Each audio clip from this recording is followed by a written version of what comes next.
Okay, the issue of the industrial park, I'd like to touch on a number of things before we wrap up. Okay, right. Industrial parks. Well, industrial parks are supposed to be centers where there are combined infrastructure, like power. You know, power is a very strong element of infrastructure. There is about what we call the IRPI, the issue of power, the issue of policy, the issue of finance, which are very, very strong items that affect automobile production. The industrial park was supposed to be areas where you have competencies, infrastructure, and all the enabling environment to allow for components to be manufactured. There are over 2,800 components in any car. If you now delineate those products to those parks into where production centers, you to have them in such a place that those products can now go straight to the factories for production. Okay, it should be a place where these components are manufactured. Yeah. Different entrepreneurs should come up. Auto parks, they have power, they have access to gas, roads, they have near the port, they have security, they have things that will enable production to find its level. So that's why the issue of using the initially the Navy was turning to be that in the old regime, because Navy had this industrial, historical base and cultural conformation to making products for automobile. Then the government was thinking about Kaduna. Then we're thinking about somewhere in the east, and they were thinking of somewhere in the southwest. We understand that some state governments have given approval for the establishment of industrial parks. We have Osun, we have Delta, and Cross River States. That's according to the Automotive Council. Okay.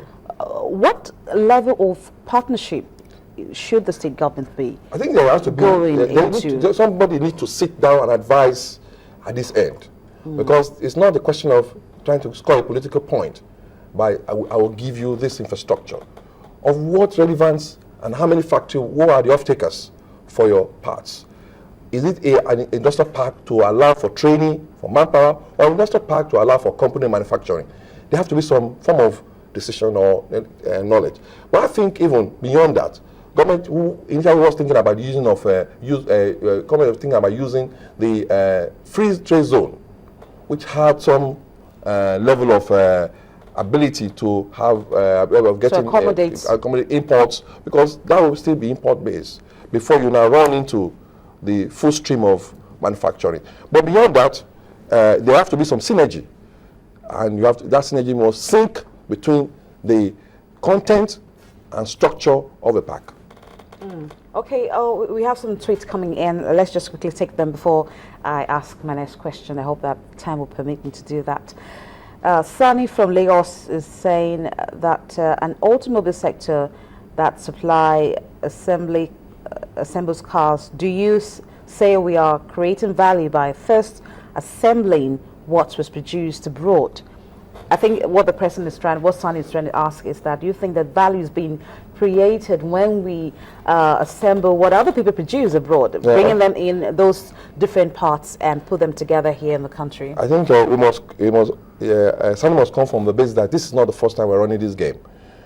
Before this time, the country had 2 car plants and 4 truck plants. They were producing at an industrial capacity of over 120,000 per annum.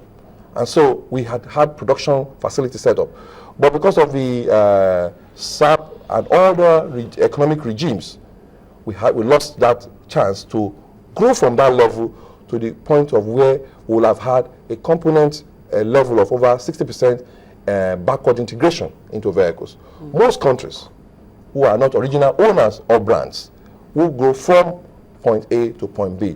You have to start from assemblage to ability to input using your local technology and component to see what level of local content you will have.